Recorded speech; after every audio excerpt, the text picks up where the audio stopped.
You're little Dorothy Petrillo. That's right. You haven't changed a bit. Same gorgeous smile, pretty eyes, beautiful figure, long golden blonde hair. You have cataracts, don't you, Mr. Wise? From a mom who was younger than her own daughter to a queen making up dirty and silly lines while watching old episodes, The Golden Girls breaks everything you assumed about this famous and loved show. Behind those so-soft Miami walls were demands about walking barefoot, stage fright so strong it needed secret little cards, and a kitchen that really wasn't there. Also, the strange beginning that began as a joke about the wrong series. These are 15 weird facts you never knew about the Golden Girls. Fact 15. The show began as a joke about the wrong TV series. Superstitious nonsense. You know, step on a crack, break your mother's back. It doesn't work. I know.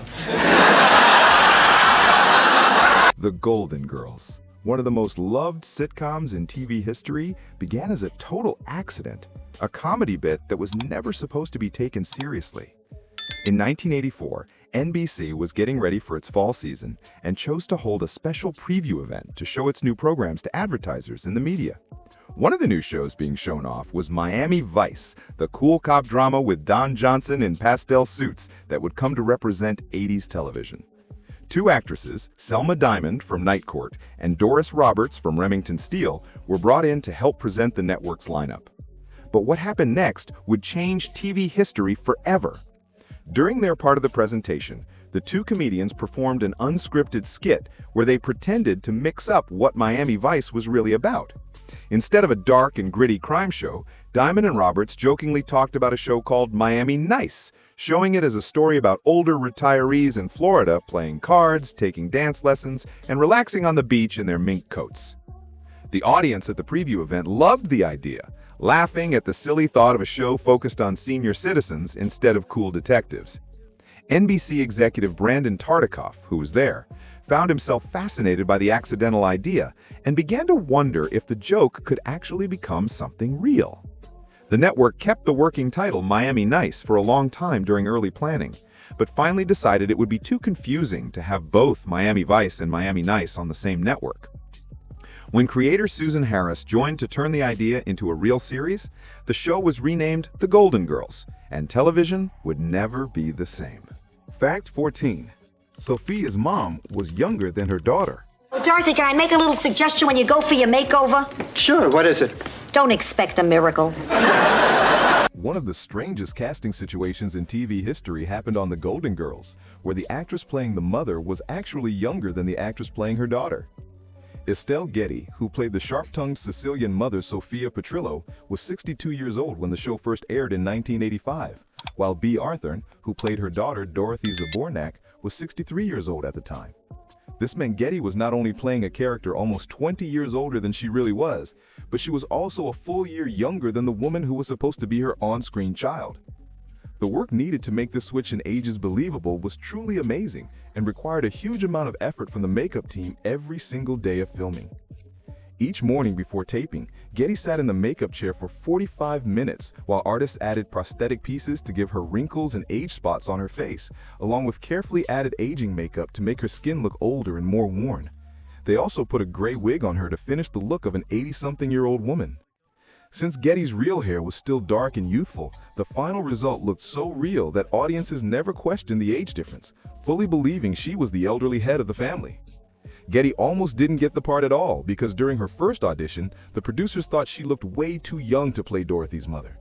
It was only when she came back for a second audition wearing the gray wig and aging makeup that the production team realized she could play the character. And Sophia Petrillo became one of the most loved characters in sitcom history. Fact 13. There was a strange rule in Arthur's contract about being barefoot. He's right, Dorothy. Sometimes just lying motionless is the best thing a person can do. That didn't sound right when you said it on our honeymoon, and it doesn't sound right now. Bea Arthur was known for having strong opinions and being very set in her ways. But one of her strangest habits was her intense hatred of wearing shoes, which she took so seriously that she had it officially written into her contract for the Golden Girls. According to author Jim Colucci, who talked to over 250 people involved with the show for his book Golden Girls Forever, Arthur made it clear from the start that she wanted her feet to be free and not restricted whenever she could. The contract clearly said she was allowed to walk around the set barefoot between takes and during rehearsals. But there was one important rule connected to this unusual request. She had to agree not to sue the producers if she got hurt because she wasn't wearing proper shoes. The cast and crew quickly got used to seeing Arthur walking around the soundstage in her bare feet whenever the cameras weren't filming, and most people thought it was one of her more lovable odd habits compared to some of her other strong preferences. Arthur's son, Matthew Sachs, later confirmed that his mother's dislike of shoes was real and continued far beyond the TV set and into her normal everyday life. But shoes were not the only things Arthur hated being near. She also had a strong dislike for birds and an equally intense hatred of chewing gum, both of which the crew learned to keep far away from her. These habits were just part of what made Arthur a complicated and sometimes difficult person to work with, but they also helped shape the special personality she brought to her character, Dorothy Zabornak. The behind-the-scenes team for the show described her as both quirky and demanding, but they knew that her unique way of doing things was simply part of who she was as a person and as a performer. Fact 12. The kitchen was not supposed to exist. Are you sure you dropped it off at the newspaper office? Dorothy, you told me exactly what you wanted me to do a dozen times. Any idiot could have done. I know, honey, but you were the only one going down. The most famous location in the Golden Girls, the kitchen where the women sat for late-night heart-to-heart talks over cheesecake, was never meant to be part of the show at all, and caused a bunch of practical problems that were never fully fixed. When creator Susan Harris first wrote the pilot script, there was no kitchen included in the layout of the house. But during the rewriting process, the writers decided they needed a more personal place where the characters could have their most meaningful conversations. This last-minute change left the show's assistant art director, Michael Hines, rushing to create a kitchen set with almost no time to prepare. To save both time and money, Hines chose to reuse an old kitchen set from another sitcom called It Takes Two, changing it a little so it would fit the needs of the Golden Girls. However, this quick fix caused several strange problems that careful fans would notice during the show's full 7-season run. The biggest issue was that the kitchen didn't actually have a real working oven installed, which meant that whenever the actresses needed to take food out of the oven during a scene, they were really opening an empty cabinet and pretending there was an oven inside it.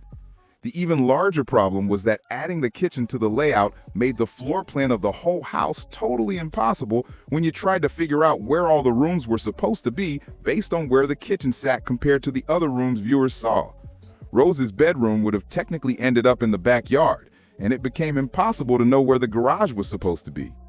Hines later admitted that the production team had planned to fix these layout mistakes after filming the pilot episode, but they never got around to solving the problems.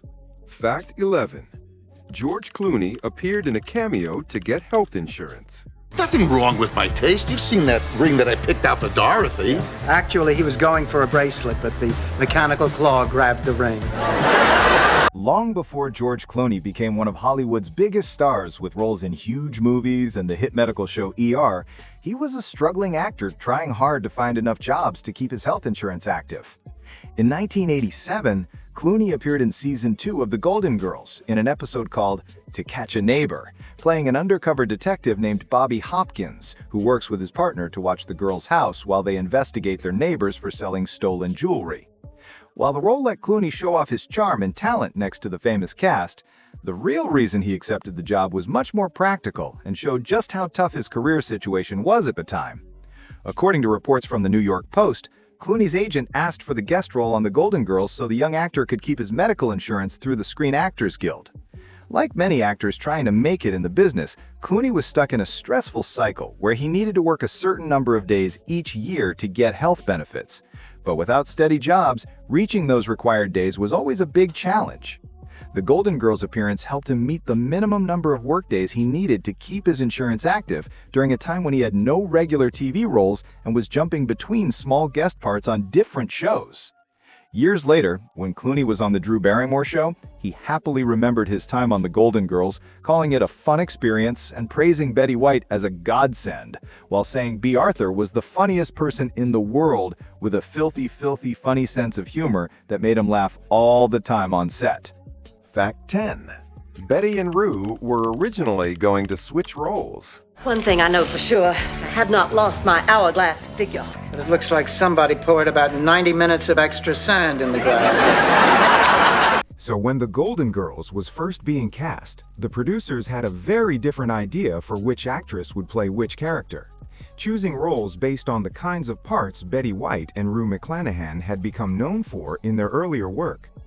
The original plan was to cast Betty White as Blanche Devereaux, the man-crazy Southern belle, because White had played flirty characters before, most famously Sue Ann Nivens on The Mary Tyler Moore Show. At the same time, they wanted Rue McClanahan to play Rose Nyland, the sweet and innocent character from Minnesota, since McClanahan had experience playing similar kind and wholesome roles in other shows. However, both actresses were worried about being typecast and stuck playing the same types of characters for the rest of their careers, so they went to the producers and asked to switch roles entirely. White wanted to play Rose so she wouldn't be seen as only able to play bold, flirty characters, while McClanahan was excited to take on the more daring and flirtatious role of Blanche to show she had more range as an actress.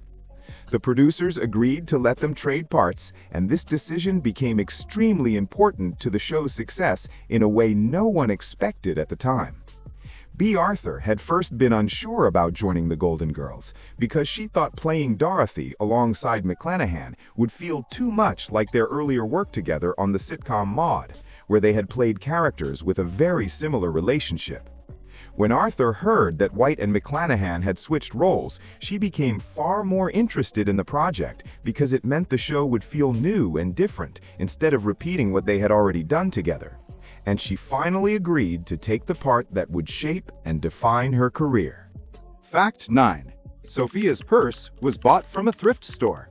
He just flew in from Minneapolis. Minneapolis, Minnesota? No, Rose, Minneapolis, France. One of the most recognizable props in TV history, Sophia's unique wicker purse that she carried throughout The Golden Girls, was never given to her by the show's costume or prop department. Instead, it was found by Estelle Getty herself during a shopping trip before her audition. Getty was walking around the Fairfax district in Los Angeles, looking through thrift stores and secondhand shops for items that might help her create the character of Sophia Petrillo, when she found the small straw handbag that would become a key part of Sophia's look.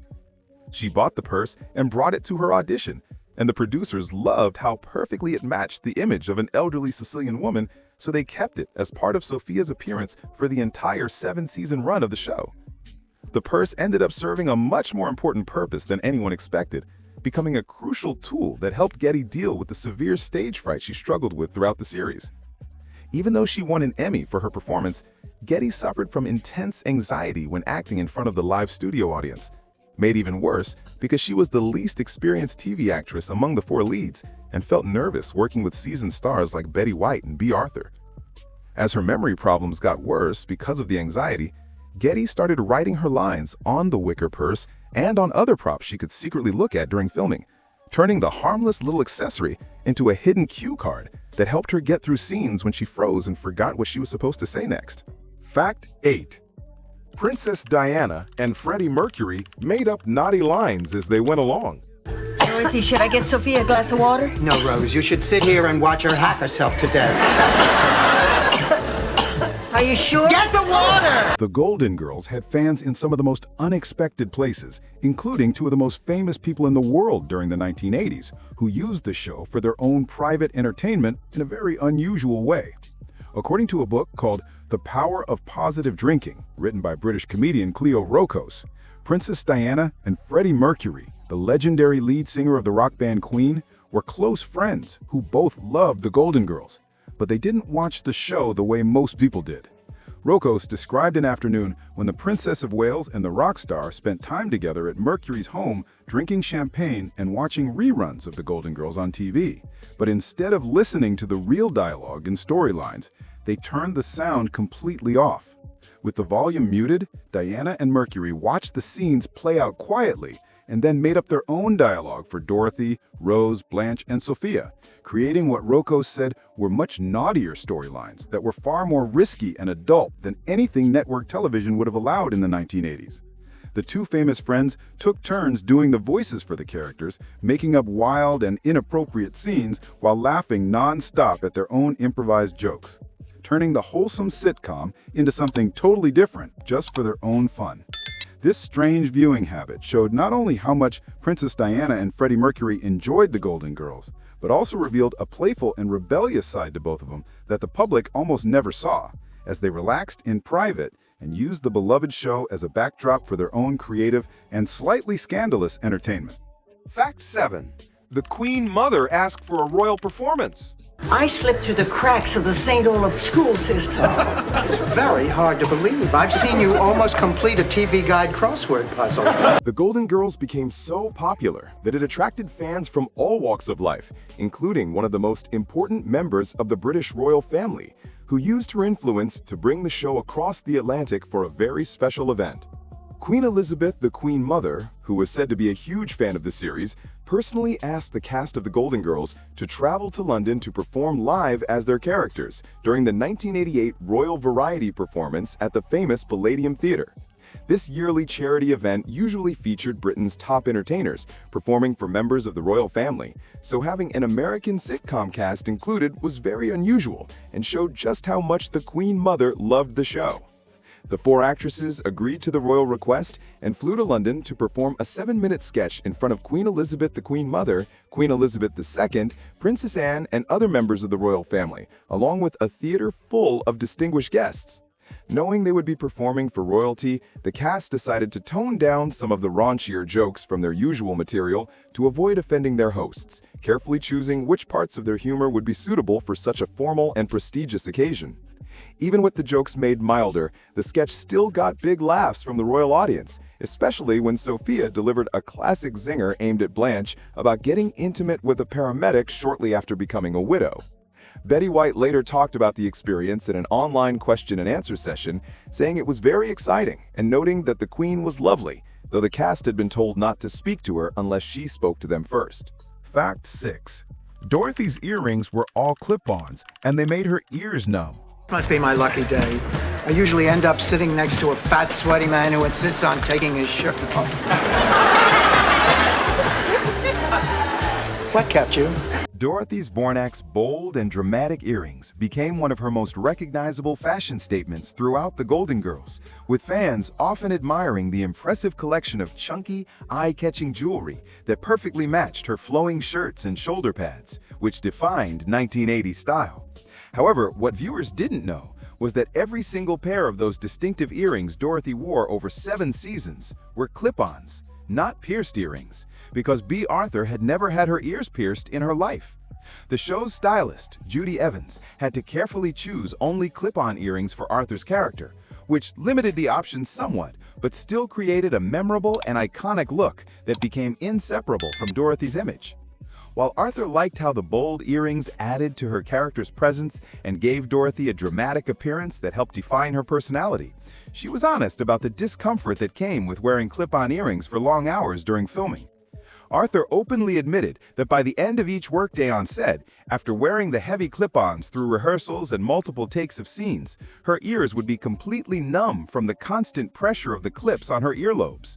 The crazy earrings, as Arthur called them, may have looked amazing on camera and helped create Dorothy's signature style, but they came at a physical cost, leaving her ears without any feeling by the time the camera stopped rolling and she could finally take them off at the end of another long day of filming. Fact 5. Estelle Getty wrote her lines on props because she had terrible stage fright. Arrested for prostitution. I can't believe it, Sophia. Sophia, we're innocent. I know that. I can't believe these dumb cops would think anyone would pay money to sleep with you. Estelle Getty gave one of the most loved performances in TV history as Sophia Petrillo, even winning an Emmy in 1988 for her work. But behind the scenes, she was dealing with severe stage fright that made every taping a struggle. Getty came from a theater background, having performed on Broadway, but television was a very different experience, and performing in front of a live studio audience while cameras recorded every move caused her extreme anxiety that only got worse as the seasons went on. She felt especially nervous because she was the least experienced TV actress among the 4 leads, acting alongside seasoned professionals like Betty White and Bea Arthur, who had spent decades mastering television and seemed completely at ease in front of the cameras. By the time the Golden Girls reached season 3, Getty's stage fright had become so serious that she had big problems remembering her lines, which the production team said was caused by her anxiety rather than any real memory issues. Getty tried everything she could think of to manage the pressure, including sessions with a hypnotist to calm her nerves and working with an assistant who ran lines with her before each taping. But neither of these methods gave her the relief she desperately needed. With no other options left, Getty started writing her dialogue directly on props she could glance at during scenes, scribbling lines on her famous wicker purse, on pieces of furniture, and anything else in her line of sight that the cameras wouldn't catch. The production eventually agreed to provide cue cards to help her get through scenes, and the cast often had to stay after the audience left to redo scenes where Getty had frozen or forgotten her lines. Fact 4. Bea Arthur hated every cheesecake scene. It is really coming down. What's coming down? The Liberace marquee at Caesar's Palace. One of the most famous parts of the Golden Girls was the tradition of the 4 women gathering around the kitchen table late at night to eat cheesecake while talking about their problems and bonding over life's ups and downs. But this beloved ritual was actually torture for Bea Arthur, who secretly hated every moment of these scenes. The cast ate more than 100 cheesecakes during the show's 7-season run, with bakeries from across the country donating desserts to the production. Most people would have thought this was a wonderful perk of the job. However, Arthur couldn't stand cheesecake in real life and found pretending to enjoy it on camera to be deeply unpleasant. Yet, she never let her personal feelings show in her performance. What makes this even more remarkable is that Arthur hated not only the cheesecake itself, but also the scenes that included it, finding the whole setup boring and repetitive since the writers kept returning to the same format episode after episode. Despite her strong dislike for both the food and the scenes, Arthur was such a skilled actress that she convinced millions of viewers over the years that Dorothy Zbornak genuinely loves sitting around the kitchen table with her friends, enjoying a slice of creamy cheesecake while dealing with a crisis or celebrating a happy occasion. The fact that Arthur could make these scenes feel so warm and real while personally hating what she was doing shows her professionalism and talent as a performer, as she set aside her own preferences to deliver exactly what the show needed and help create some of the most memorable moments in sitcom history. Fact 3. Quentin Tarantino used his paycheck to pay for Reservoir Dogs. Never seen you look so beautiful. Oh, thanks, Ma. Who's the designer? He deserves a Nobel Prize for miracles. Long before Quentin Tarantino became one of the most influential filmmakers in modern cinema, he was a struggling actor, taking any small roles he could get, including a minor appearance on The Golden Girls that would help him start his directing career. In 1988, Tarantino appeared in a 2-part episode called Sophia's Wedding as one of 12 Elvis impersonators performing at the ceremony, playing basically a glorified extra with no speaking lines except singing along with the group. However, Tarantino chose to wear his own vintage clothes for the role instead of the flashy Vegas-style jumpsuits the other Elvis impersonators wore, because he wanted to show what he called the Sun Records Elvis, the earlier, more authentic version of the singer from the 1950s. Tarantino's initial pay for the appearance was $650, which was a big amount for the young actor at the time. But the real financial benefit came later, when the episode was included in a Best of Golden Girls compilation. Thanks to how residual payments work in the entertainment industry, where actors earn extra money each time their work is rebroadcast or repackaged, Tarantino's earnings from that single Golden Girls appearance eventually grew to over $3,000 as the episode kept airing in different formats. Years later, Tarantino said in interviews that the money he made from the Golden Girls helped him pay for pre-production costs for Reservoir Dogs, his first film, which became a cult classic and launched him into Hollywood stardom. Fact 2. The show's address was changed in the middle of the series.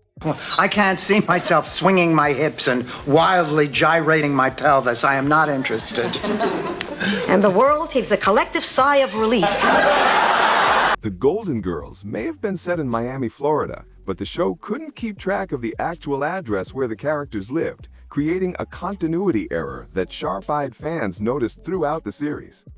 The girls' home was supposed to be on Richmond Street in Miami, but different episodes gave completely different house numbers, with some characters saying 6151 Richmond Street, while others said 5161 Richmond Street, as if the house had magically moved or the writers simply forgot which number they used before. What makes this mistake even more obvious is that Richmond Street doesn't actually exist anywhere in Miami, meaning the show was giving out a made-up address and still managed to get it wrong several times. The confusion gets even more interesting when you learn that the exterior shots of the house at the start of every episode were filmed at a real home far from Florida. The famous ranch-style house viewers recognized as Blanche's home was actually in Brentwood, a wealthy neighborhood in Los Angeles, California, thousands of miles away from where the show was supposed to be. The production chose this house because it perfectly represented a comfortable, upscale home that fit the image they wanted for the series. It became so closely connected with the Golden Girls that fans still visit the property decades after the show ended. As of 2020, the real Brentwood house that served as the exterior for the fictional Miami home was valued at over $4 million, making it one of the most expensive pieces of television history that fans can actually see in person. Fact 1. A controversial episode was removed because of mud masks. Jealousy is a very ugly thing, Dorothy. And so are you in anything backless. In 2020, during a time when streaming services were reviewing their content libraries for potentially offensive material, Hulu temporarily removed a Season 3 episode of The Golden Girls called Mixed Blessings because of concerns about a scene they thought showed blackface. The episode, which originally focused on Dorothy's son, Michael, planning to marry a black woman, included a moment where Blanche and Rose walked out of the kitchen wearing facial beauty masks, while Rose said, "We're not black." Hulu's content reviewers interpreted this scene as an inappropriate use of blackface makeup that could offend viewers. However, the decision to remove the episode was quickly questioned when the entertainment website Vulture published an article pointing out that Hulu had made a major mistake in judging the scene. The article explained that Blanche and Rose were just wearing mud masks, a common beauty treatment for skincare, and the scene had nothing to do with blackface or mocking black people. The mud masks were clearly meant as a cosmetic beauty product the characters were using as part of their regular self-care routine, and the dialogue was simply referencing the fact that they happened to have dark-colored facial masks on while the conversation was about race. After Vulture and other media outlets clarified the misunderstanding and showed that this was not blackface, but just a simple beauty treatment with dark mud, Hulu reconsidered their decision and eventually restored the episode to their streaming platform, making it available for viewers again as of 2023.